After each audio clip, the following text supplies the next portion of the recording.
Okay, welcome to Success class, Jamb class, chemistry. Today we're looking at chemistry, and actually we should have biology, math today, but I want all our students to get their past examination question before we start biology. There's a way we prepare you for biology Jamb. All subjects in Jamb have their peculiar what they want and what they require. So please, everybody, plan to get a comprehensive past exam question so that by next week when we're doing biology, I'll show you how I will coach you for biology. All right, let's take some questions in chemistry from our past question. Also from next week, when we come on Monday will be chemistry, Tuesday will be physics, as I said, and Thursday will be biology and math. Yes, on Thursday. But what we'll do after next week, as we are getting more serious, I believe that after by that next week, everybody must have been done with their jam registration. Kind of students are busy with their jam registration now. We'll then increase it to 4 days. With Monday, Tuesday, Thursday, and Friday. I'll need more days to cover more.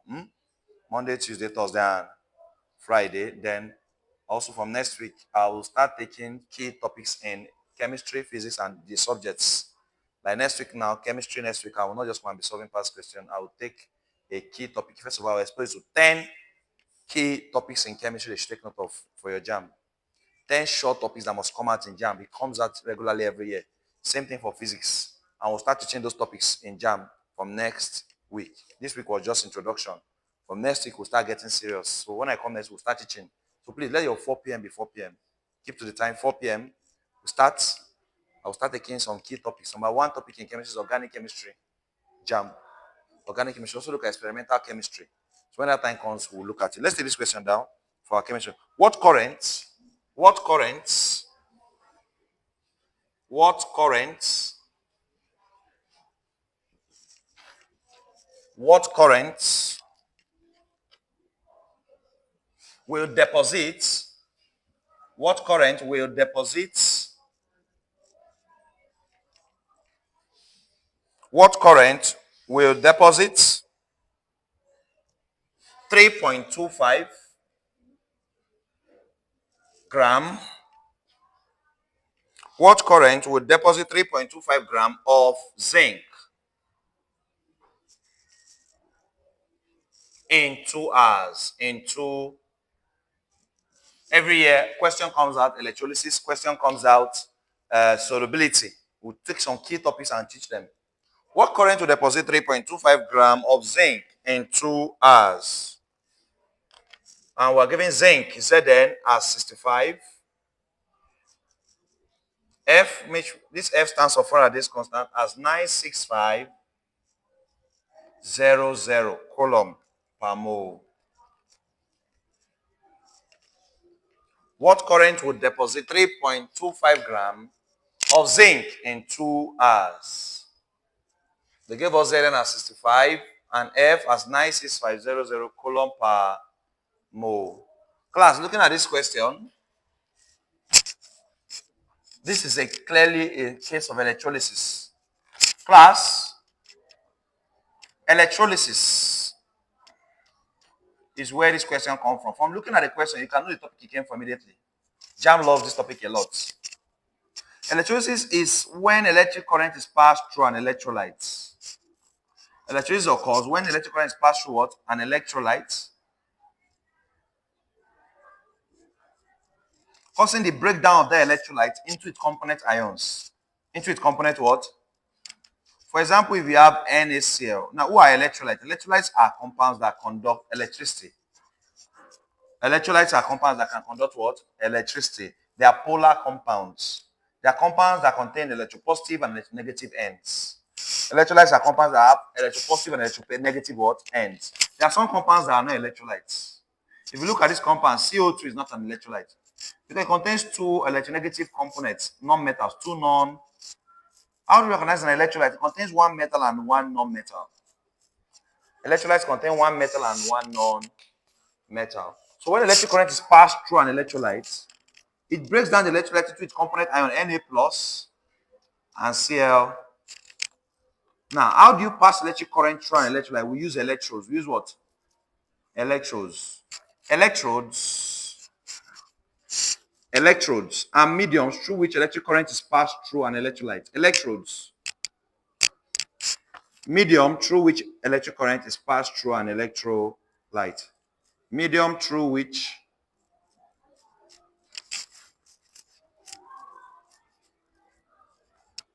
electric current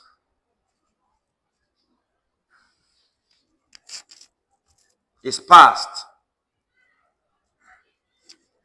through an electrolyte.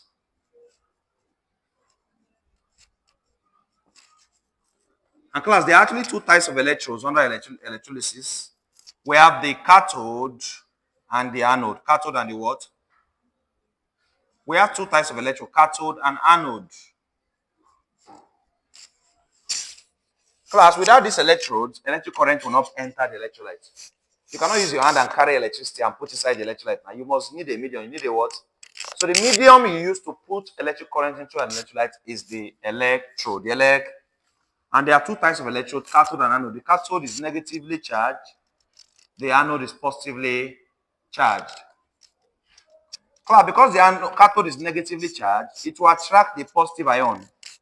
But unlike charges attract. In science, know that unlike charges do what? Unlike charges attract. Why like charges repel? Unlike charges attract each other, right? Unlike charges attract each. So the plus will go to the minus will go to the. So when this NaCl is broken or down, what broke down the NaCl? Because of electric current that passed through it, right? It should break down into Na plus and Cl. The Na plus will be attracted to the negative electrode.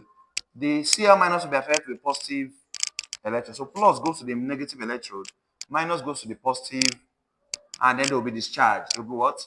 Discharge. Now looking at this question, they're asking us that what current, class, when they are discharged, there's a mass of the metal discharged. For example, when sodium is discharged, sodium will come out as Na. So Na plus was Na plus before, right? It will come out as what? Na. And we are looking at the ionic equation that led sodium to come out as Na. We're going to have Na plus to give Na plus E minus. Because class, this Na plus means that this sodium has lost one electron. So the electron configuration of this sodium is just 2,8. Why this sodium is still intact, 281. Remember that sodium is number 11 on the element table, 281.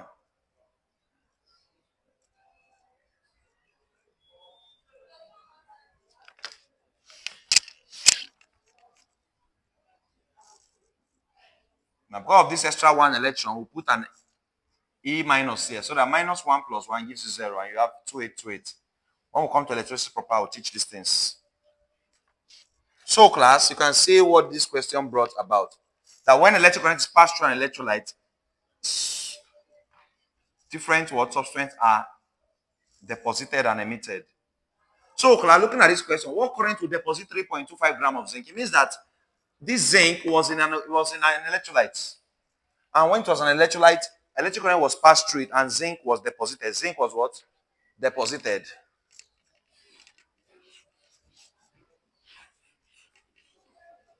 Class, it could have been zinc chloride, it could have been zinc tetrasulfate 6, it could have been zinc anything.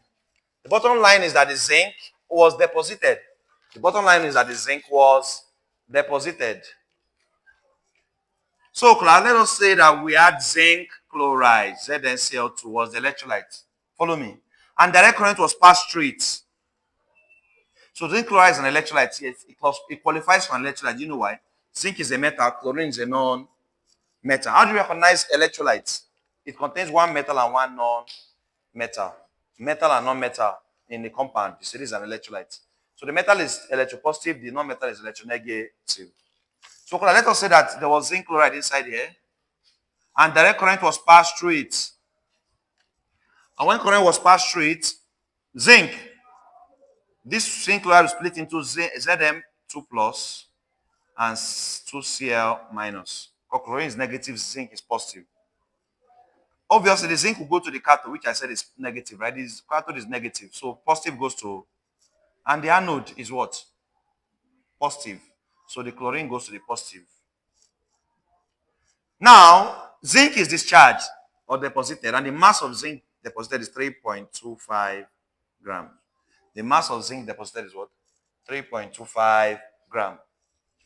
They're asking us what current we deposit, what current was passed here to bring out zinc at 3.25. So mass of zinc is 3.25. What current must have been passed here that will give us 3.25 gram? What current was passed?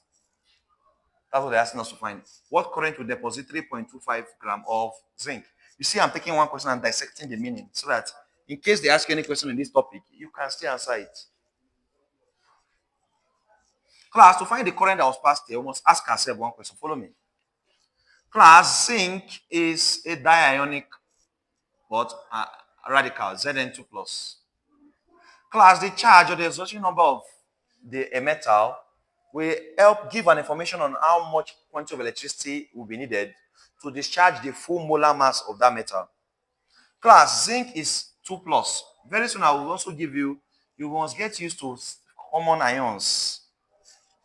Potassium, sodium, calcium, magnesium, aluminium, zinc, iron, tin, lead, copper, mercury, silver, gold. These are common ions you encounter and their charges. Please write it down. These are the common ions you encounter in electricity and their what? Charges.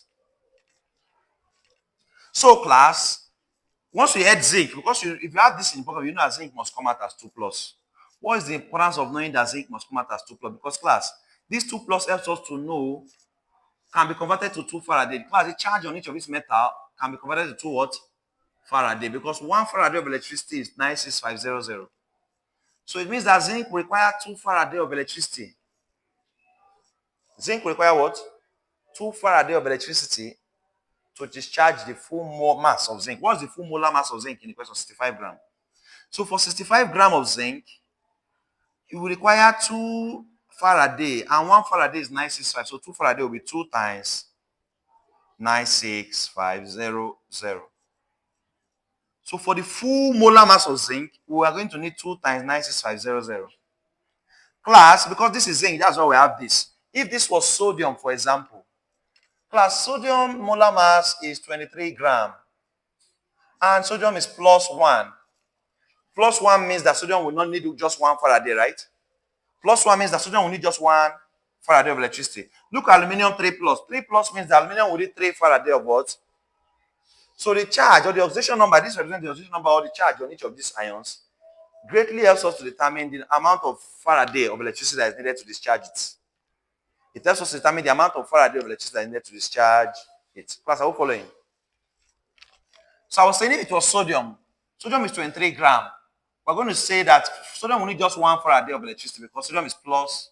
So you're going to say 1 times, what is Faraday? 1 Faraday, 96500. 1 Faraday is equivalent to 96500.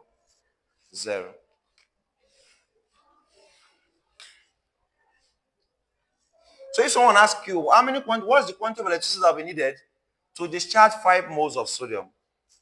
What quantity of electricity will be needed to discharge or deposit 5 moles of sodium? Plus 1 mole of sodium is 23 grams. So 1 mole of sodium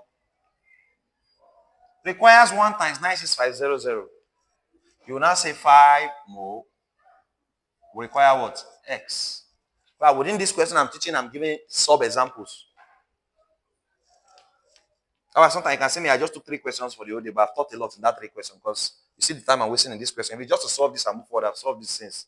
I want you to understand every possible thing they can ask you in that topic. Because the way to treat Jamb is to go to the question and go direct. Anything you're saying in the question is what they like setting.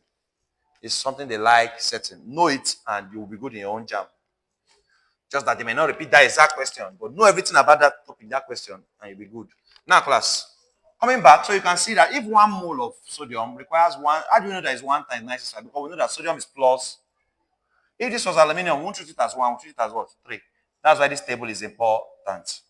But we know that zinc is 2, right? Zinc is 2 plus, and zinc is 65 gram.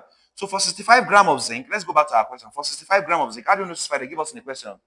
How do we know 65? They give us in the For 65 grams of zinc, it requires 2 Faraday because zinc carries a 2 plus charge. That is 2 times 96500 for 65 grams of zinc. But now I want to find what quantity of electricity will be needed for 3.25 grams. If 65 grams of zinc requires 2 times 965, what of 3.25 grams? Because the question asks for 3.25 grams. What quantity of electricity will we deposit 3.25? We don't know. We'll call it what? X. We don't know, so we'll call it X. We then cross 65 times S gives us 65X equals 3.25 times 2 times 96500. 3.25 times 2 times 9650. Divide both sides by 65.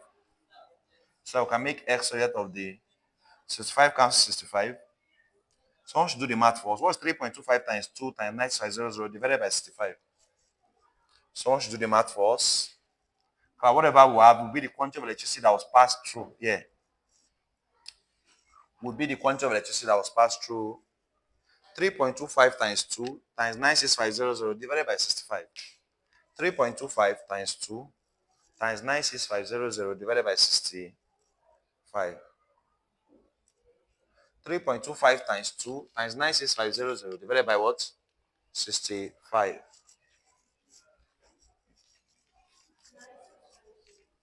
Huh? 9650. Interesting.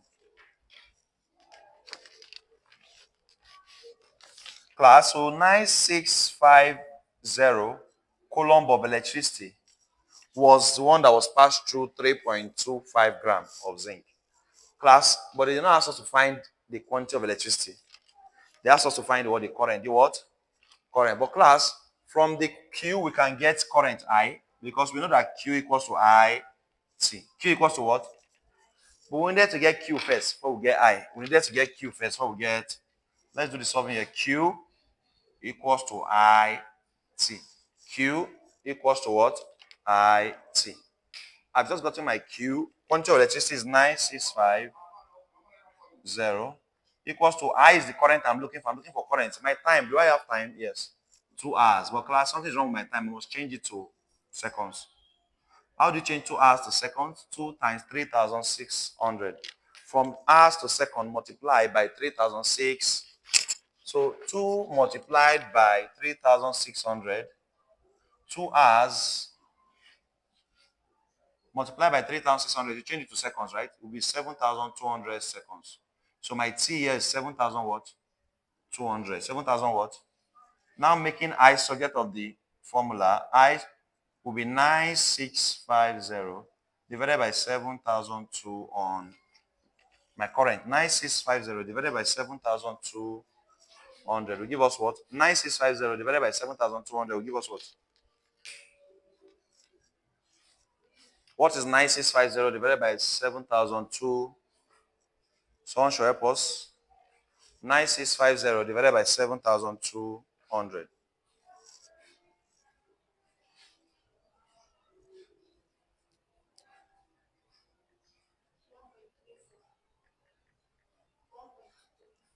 One point what? Yes, 1.34 ampere. So our current is 1.34. Our current is 1.34 ampere. 1.34 ampere. That's option C. Option what? C.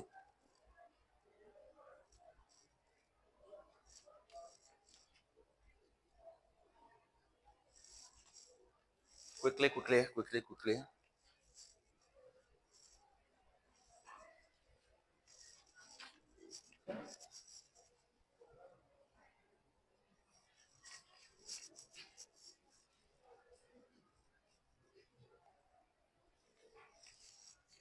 Next question, please write down. CuO plus H2. CuO plus H2. CuO, we are given a chemical reaction. We are given a chemical reaction. CuO plus H2. We are given a chemical reaction. CuO plus H2 gas to give Cu solid plus H2O liquid. CuO solid plus H2 gas to give CuO solid plus H2O liquid. What is the effect? Question said, what is the effect of increasing the pressure on the equilibrium reaction? The pressure on the equilibrium reaction, on the equilibrium reaction.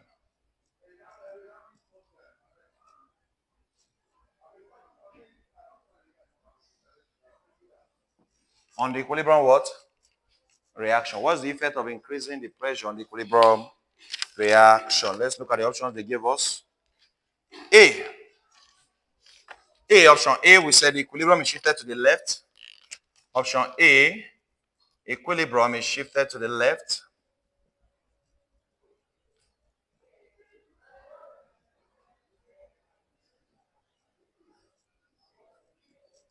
B, the equilibrium, the same thing, equilibrium is shifted but to the right, to the what? Right. C, there is no effect.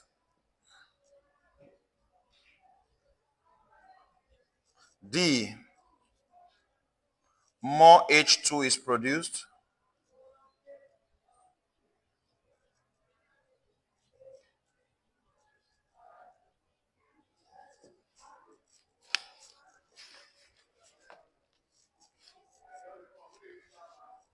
D, more H2 is what? Produced. Class, write down. This question is under chemical equilibrium. This is a question under what? Chemical equilibrium.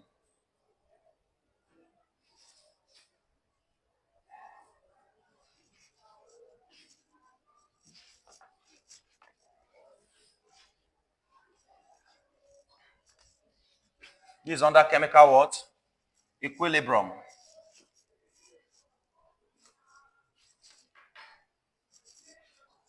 Class, I already know the answer. The answer is C, no effect. No, and I'll tell you why. So I can clean the others.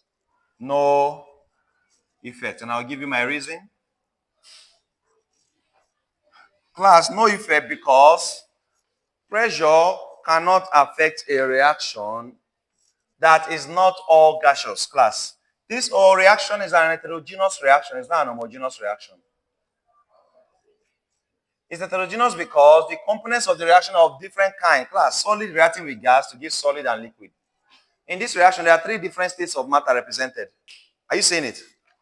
In this reaction, there are three different states of matter represented. We have solid, we have gas, you have solid, you have liquid. Three different states of matter represented at the same. So class, pressure is, that's what it says, heterogeneous. What is an homogeneous reaction? An homogeneous reaction is a reaction in which all the components of the reaction are of the same kind. Like gas react with gas to give gas. Everybody is gas in the reaction. Every component of the reaction is a gas, we say it's homogeneous. Class, it must not necessarily be gas. If everybody in the reaction is a liquid, it's homogeneous. It's homo. When all the components of the reaction are of the same kind, that means solid reacts with solid to give solid. Gas reacts with gas to give gas. Liquid reacts with liquid to give liquid. When all components of the reaction are of the same kind, we call that kind of reaction homogeneous reaction. But when all the components are of different kind, we call it what? Heterogeneous reaction. So class, anytime you are asked to determine the effect of pressure on a chemical equilibrium, class, and you notice that the components of the reaction are of different kinds, your final answer should be what? No effect. No what? Effect. Class, pressure can only affect the reaction that is in all gaseous phase. All the components of the reaction must be gases. All components of the reaction must be what? Gases for pressure to have an effect. I'll still teach you, after if we're done writing, I'll still teach you what if they were all gases. How would you know how the pressure will affect? I'll teach you. I'll teach. But you should know now that pressure cannot even affect this reaction. They just gave you a bonus. But the funny thing is that because some students are not well prepared, they will still be solving, thinking, what will I do here? But note that pressure has no effect on reactions that occur in different phases. Look at solid. S here means solid. G here means gas. This solid and this liquid. Pressure cannot affect this reaction. But let me give you another example of a reaction where pressure will affect. So you see that I've answered this. But now let's take another example of a reaction where pressure can affect. Class, if we are given the reaction N2 plus 3H2 to give 2NH3. 2NH what? Class, this is another topic I'll teach in chemistry. Is they like bringing it. Chemical equilibrium. Chemical what? Chemical equilibrium, we'll teach it now. Class, this is a gas. This is a gas. This is also a... So gas react with gas to give gas. So number one, pressure can have an effect when they are all gases. Another condition for pressure to have an effect. Class, let me show you this reaction. If you have a reaction C plus O to give CO.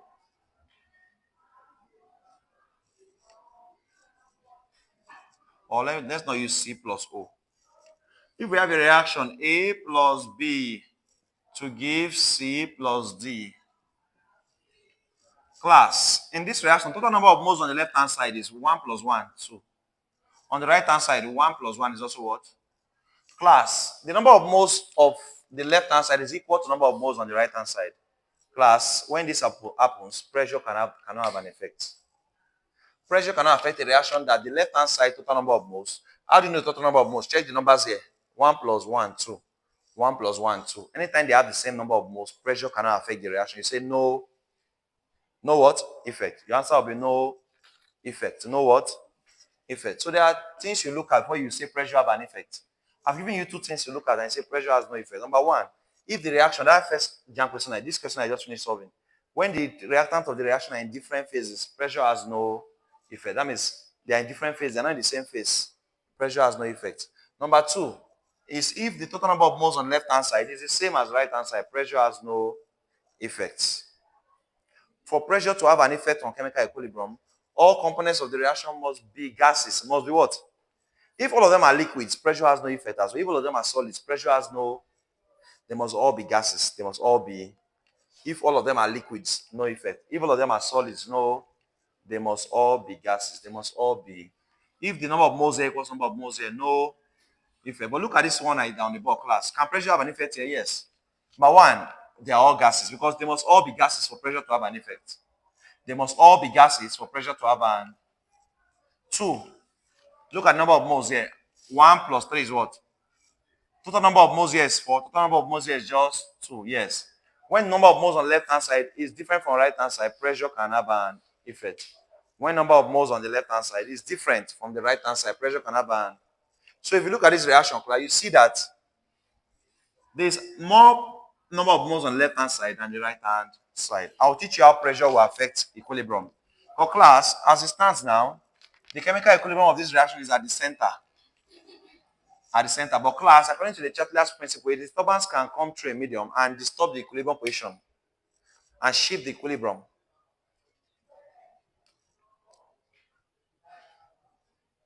There's a balance. Let's just say you put a ruler on top of a knife edge and you place it and you got a balance so that it's not coming like a meter rule, for example. Let's say you use a meter rule. Let's use a meter. You place a meter rule on a knife edge. You know a knife edge now. And then you put it there and the meter rule stays balanced. But something now comes and push one side of the meter rule. The meter rule will go like this, right?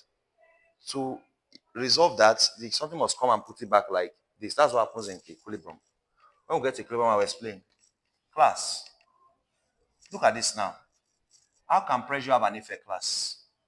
As I told you, there's what we call equilibrium position. Equilibrium, as it stands now, the equilibrium position of this reaction is at the center. For class, if there's an increase in pressure of this reaction, if all of a sudden you increase the pressure of this reaction, the equilibrium position will shift to the side where there's lower number of moles. Increase in pressure, right? An increase in pressure shifts equilibrium position to the side with lesser number of moles. Increase in pressure shifts equilibrium position to the side of the reaction with lesser number of moles.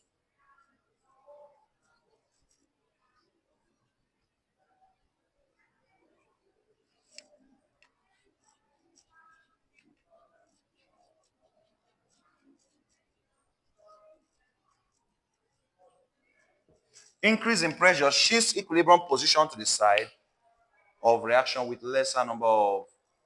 Why decrease in pressure? Decrease in pressure shifts equilibrium position to the side with more number of moles. Decrease in pressure, decrease in pressure shifts the equilibrium position to the side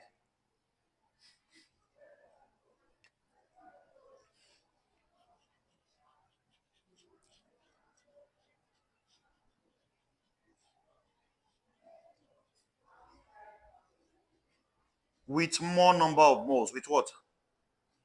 More number of moles.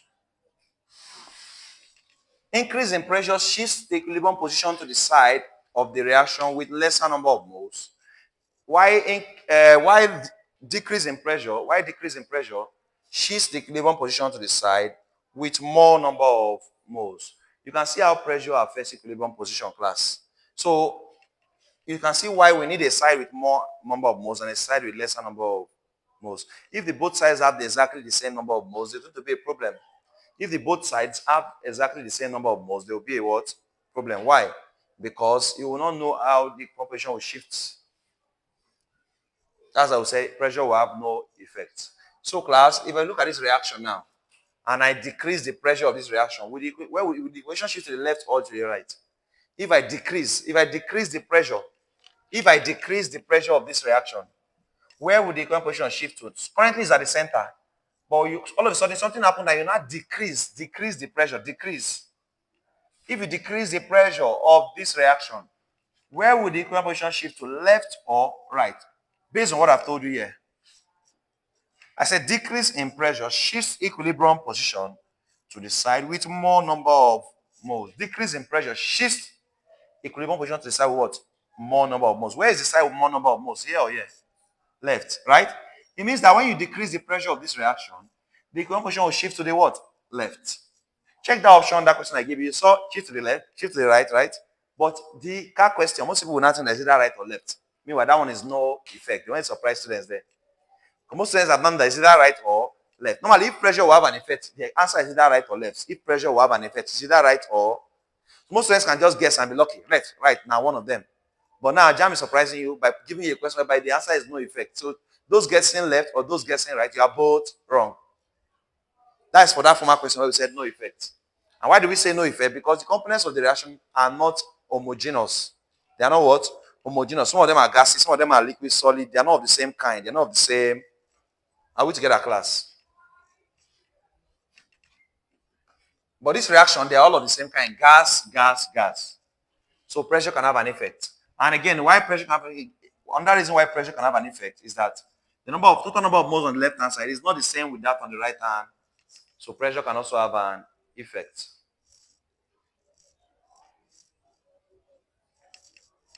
So decrease in pressure shifts the equilibrium position to the side with more number of moles. Because I'll give you another reaction to be sure that you actually understand.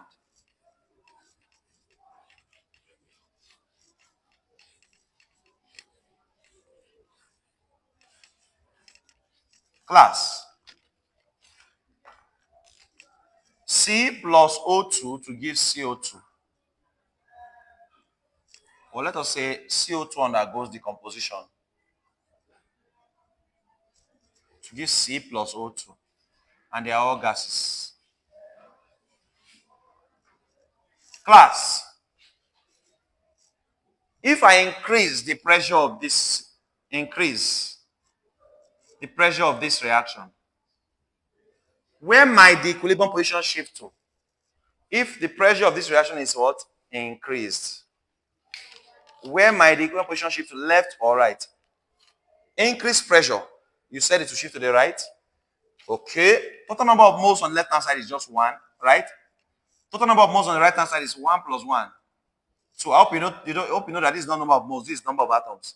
This is number of moles, we have more number of moles on the right. And you said that increase in pressure will shift it to the right. Is that correct? No. Increased pressure usually shifts equilibrium position to the side with lower number of moles. Shifts to the side what? With lower or lesser number of. So class, it means that equilibrium position will shift to the left. Shift to the what? So equilibrium answer. Equilibrium shifts to the left. Equilibrium shifts to the left.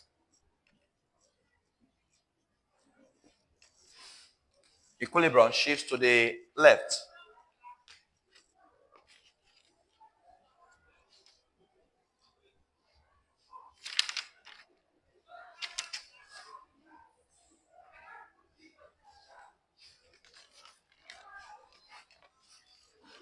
Let's go to another question.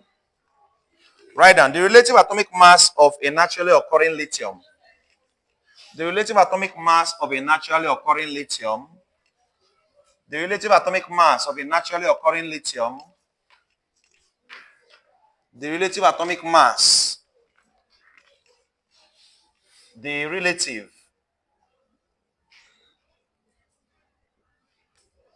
atomic mass of a naturally occurring lithium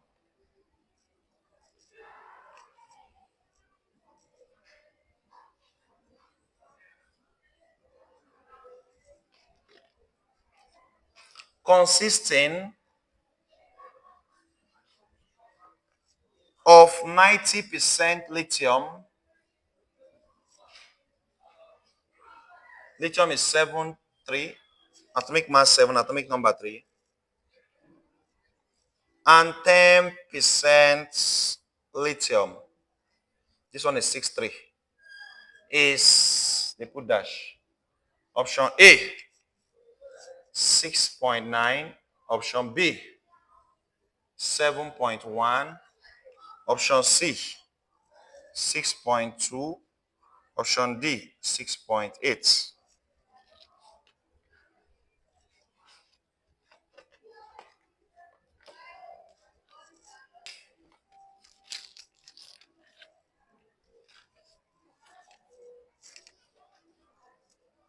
Class, this question brings us to another topic that we call isotopy. Class, isotopy is an occurrence or phenomenon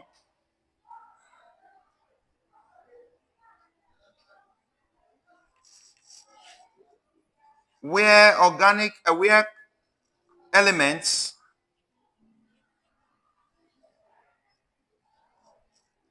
occur, where elements exist in multiple forms,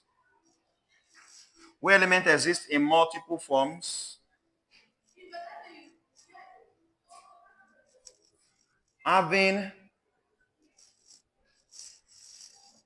the same atomic number but different mass number.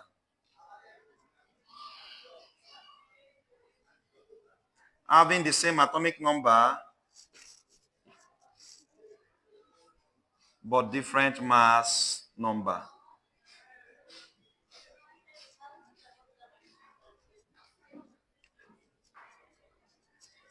Class, an element can exist in more than one form.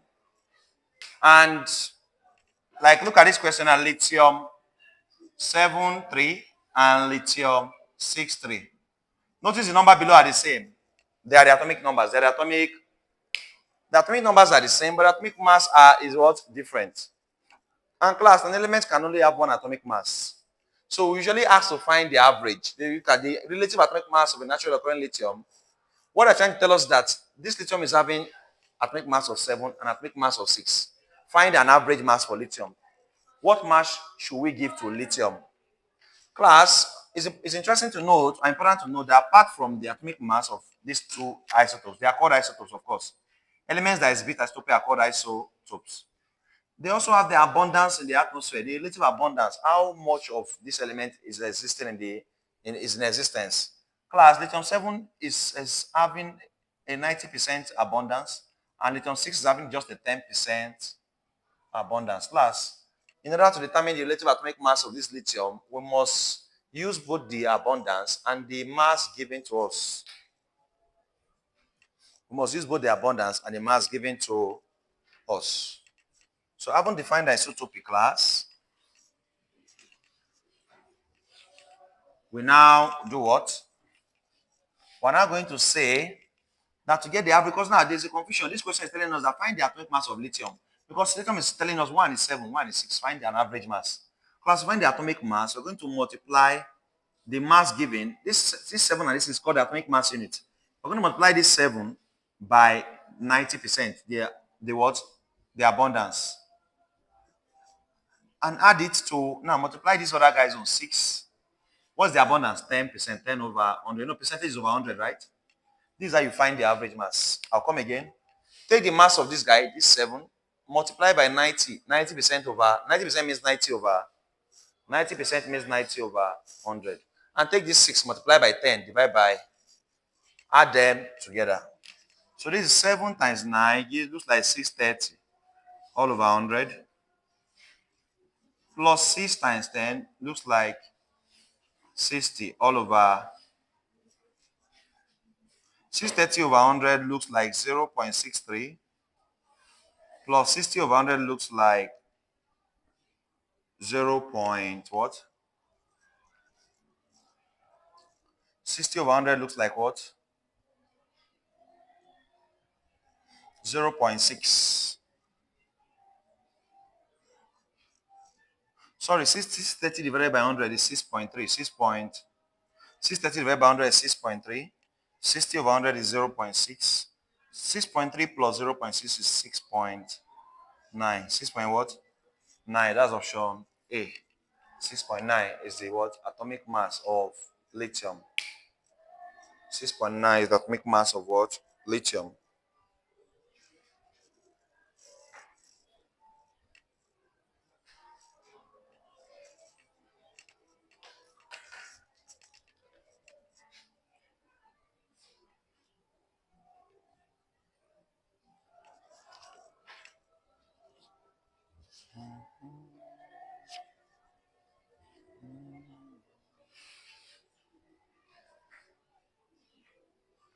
Please write fast. Please write fast.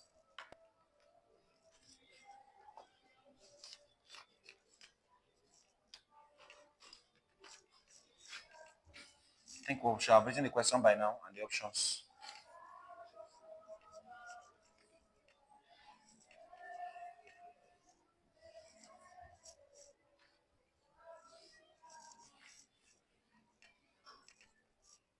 Another question. We're asked how many atoms are present in 6.0 gram of magnesium? How many atoms are present in 6.0 gram of magnesium? How many atoms are present in 6.0 gram of magnesium? We are giving magnesium Mg as 24. And Na means Avogadro's number. Is 6.02 times 10 raised to power 23 per mole. How many atoms are present in 6.0 gram of magnesium? How many atoms are present in 6.0 gram of magnesium? Magnesium we are given as 24. And Avogadro's number, this stands for Avogadro's number is 6.02 per mole. Option A, we have 1.20 multiplied by 10 raised to power 22. Option B, 2.41 multiplied by 10 raised to power 22. Option C, 1.51 multiplied by 10 raised to power 23. Option D, 3.02 times 10 raised to power 23. Class, how many atoms are present in 6.0 gram of magnesium? How many atoms are present in 6.0 gram of magnesium? Class, solving this question, we're going to say that magnesium, according to Avogadro's number, 1 mole of magnesium, 1 mole of any substance, including magnesium, is equivalent to the atomic mass or molar mass of that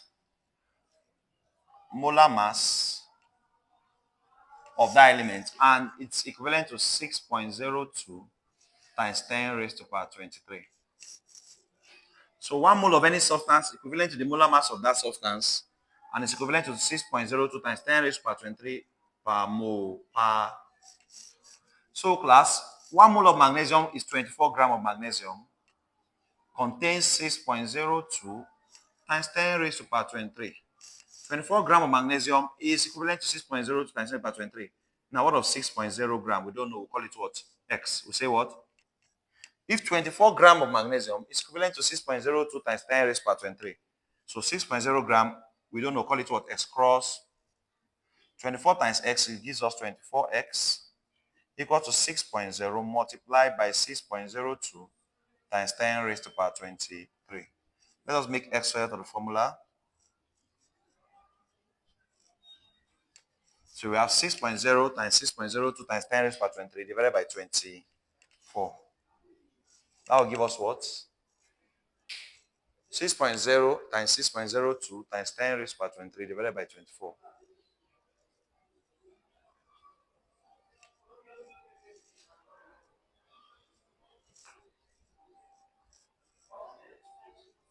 You see?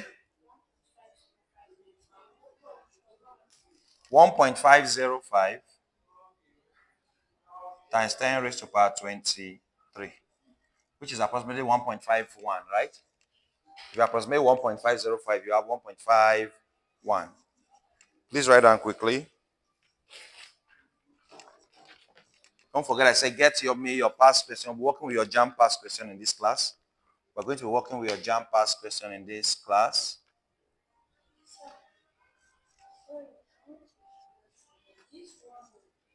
Yes. Yes, 1 mole of any substance, yes. Yes, equal to the molar mass, yes.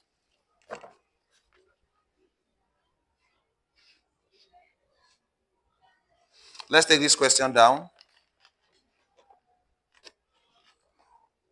What is the volume of oxygen required to burn completely for 5 centimeter cube of methane at STP? What is the volume of oxygen required to burn completely?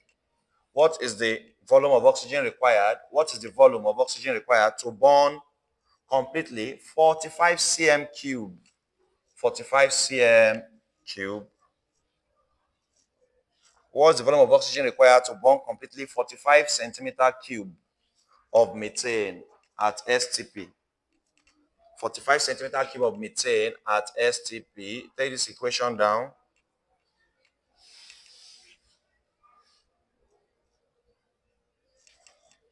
What's the volume of oxygen required to burn completely 45 cm cube of methane at STP?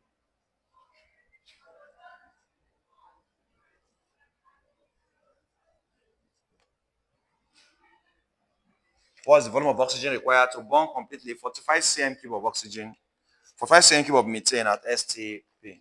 Not oxygen, methane. What is the volume of oxygen required to burn completely 45 cm cube of methane at STP? Class, we know that at STP, the molar volume of a gas is that 1 molar volume is equal to 22.4 dm cube or 22.4 liters. You know that liters and dm cube mean the same thing in chemistry. They have the same value. At STP, 1 molar volume is equal to 22.4 dm cube or 22.4 liters. We are asked to find the volume of oxygen required to burn, because this is a combustion reaction. This organic compound is undergoing combustion reaction in presence of oxygen. We have to find the volume of oxygen that will burn what 45 cm cube of this, right? Class, from the balanced equation, before you do that, now given volume of this 45 cm cube, right? Before we do that, ask ourselves one question. Let's bring down the given volume is 45 cm. But from the balanced equation, what volume of oxygen burn to what volume of CH4? Class, this is one mole, they are both gases. So they follow this rule that 1 molar volume of any gas, of any 1 molar volume of any gas can be replaced with 22.4 dm cube or 22.4 liters. So class, this is 1 molar volume of CH4 from the equation. So 1 molar volume of CH4 is equivalent to 22.4 dm cube of CH4. Was burnt by what volume of oxygen from the balance? We have 2 molar volume, 2 times 22.2 times what? Because for 1 mole of any gas, 22.4, 2 will be 2 times 22 point. From the balance equation, 22.4 dm cube of CH4, methane gas, this is the methane gas, CH4, was burnt by 2 times 22.4 of oxygen. Now, they ask now, what if it's only 45 cm cube that's available? What volume will be of oxygen will burn it? We don't know, we'll call it what? So this is the CH4 side, this is the methane side, this is the oxygen side. This is the methane side, this is the oxygen side. So from first, when they give you a question like this, first go to the balanced equation and ask yourself, what is 1 mole of methane? This is 2 moles of oxygen. From the balanced equation, 1 mole of methane means from at STP is 22.4 dm cube. 2 moles of oxygen means 2 times 22.4 dm cube. dm cube of oxygen. So from the balanced equation, it's required 2 times 22.4 dm cube of oxygen to burn 22.4 dm cube of methane. Now, what volume of oxygen will burn 45 cm cube of methane? That is it not 45 they give us? We'll cross x times 22.4 is 22.4x equals to 45 multiplied by 2 multiplied by 22 point. Divide both sides by 22.4.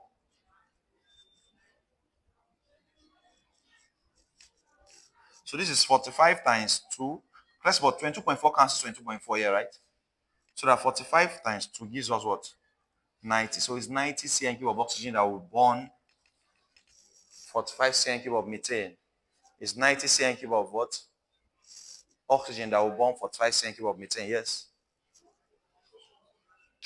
If it is not balanced, you balance. Is it not balanced? It's balanced. If it's not balanced, you balance it first. If it's not balanced, you balance it first. But the equation is already balanced. The equation is already balanced.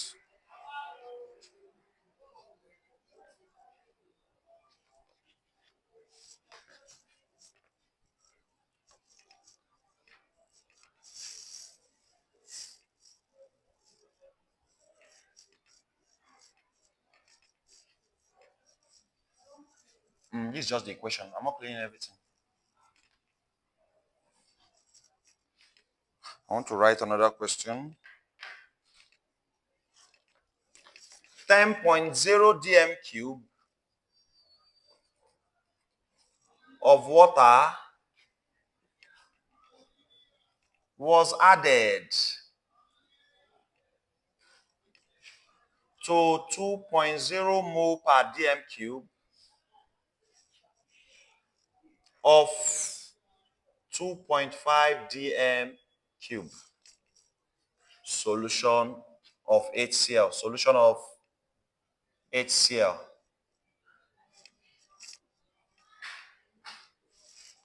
What is the concentration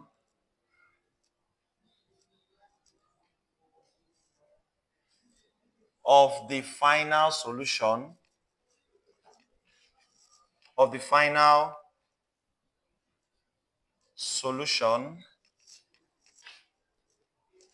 in mole per dm cube? In mole per dm cube. What is the concentration of the final solution in mole per dm cube? What is the concentration of the final solution in mole per dm cube?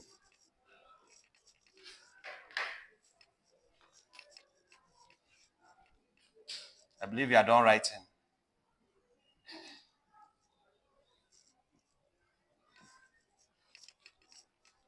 Class, anytime you hear water was added, just know that a solution has been, diluted. Has been what? A solution has been diluted. This is called dilution formula. A solution has been diluted. Anytime you hear that water was added, just know that a solution was what? Diluted. The solution has been diluted. Water was added. 10 DNQ of water was added, class.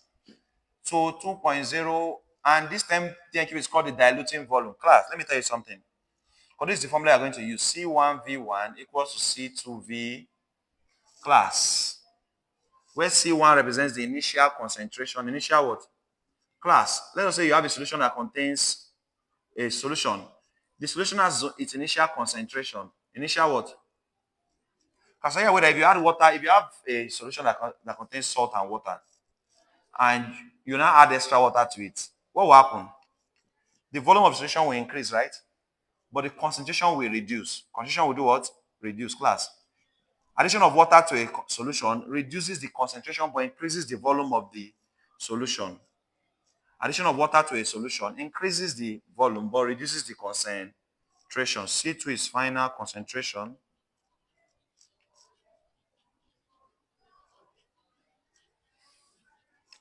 V2 is final volume. V2 is what?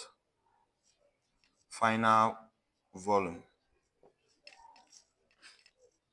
And we have what we call V, the diluting volume. The diluting volume is the final volume minus the initial volume. It's called the diluting volume. Final volume V2 minus initial volume V1 is to give you the diluting volume, the volume of water that was added. Because in this question, 10.0 DNQ of water was added. That's diluting volume they give us. This 10.0 DNQ of water that was added is diluting volume. So 2.0 mole per dm cube. So C1 initial concentration actually is 2.0 mole per dm cube of initial volume is 2.5 dm cube of solution of HCl. They say what is the concentration of the final solution in mole per dm cube? They ask us to find the final concentration, but we don't also have the final volume. Because the final volume can be obtained. Class, if diluting volume V is V2 minus V1, if diluting volume V is what? Let's call it VD. Diluting volume VD. Diluting V subscript D equals to V2 minus V. Let us make V2 so from let minus V1 come to this side. Means the VD is already a plus. When minus comes here, it becomes what? VD plus V1 equals to V2. So V2 is diluting volume plus the initial volume. Diluting volume plus the what? Initial. What's the diluting volume? 10.0 dm cube. So 10.0 dm cube plus initial volume 2.5 gives us what? 12.5 dm cube. Class, this is the final volume of the solution, but that's not what they asked us to find. They say what is the concentration? So we're looking for C2. But it's not good if we didn't have V2 and we don't have C2. We have double problem. We have double problem. So I needed to go and get V2 first. I needed to go and get V2 first. I haven't gotten V2 now, final volume.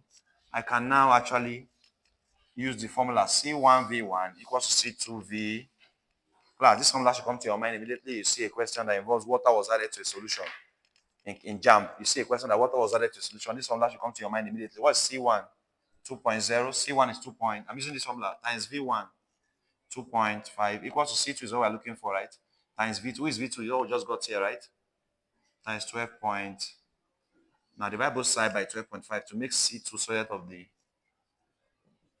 12.5 cancels 12.5. So as C2 is 2 times 2.5 is 5.0 all over 12 point. What is 5.0 divided by 12.5? Someone should help me with calculator. What is 5.0 divided by 12.5?